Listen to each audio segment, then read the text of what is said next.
मेरे मन का भाव है, अनेक भक्तों के चरित्र पढ़ने के बाद, भागवत जी की 10 वर्ष सेवा करने के बाद एक चीज समझ में आई।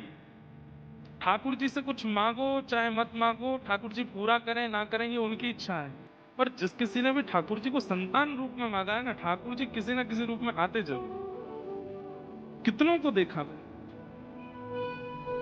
इसलिए पहले तो ब्याह से पहले पति अनुकूल मांग लीजिए, पत्नी अनुकूल मांग, पति पत्नी अगर विपरीत मिल जाए तो कम से कम संतान की कामना तो करो कि हे नाथ आप ही आइए, कोई संसारी जीव ना आवे, आप ही पधारो।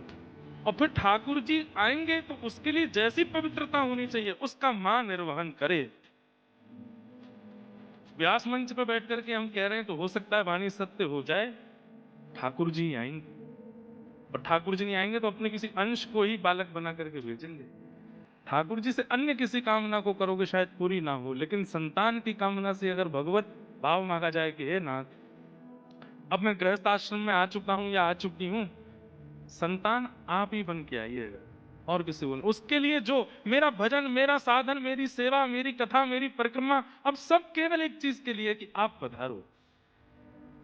आप देखिएगा ठाकुर जी ही आएंगे, ठाकुर जी ही कृपा करें। कितनों के लिए आए हैं ठाकुर जी?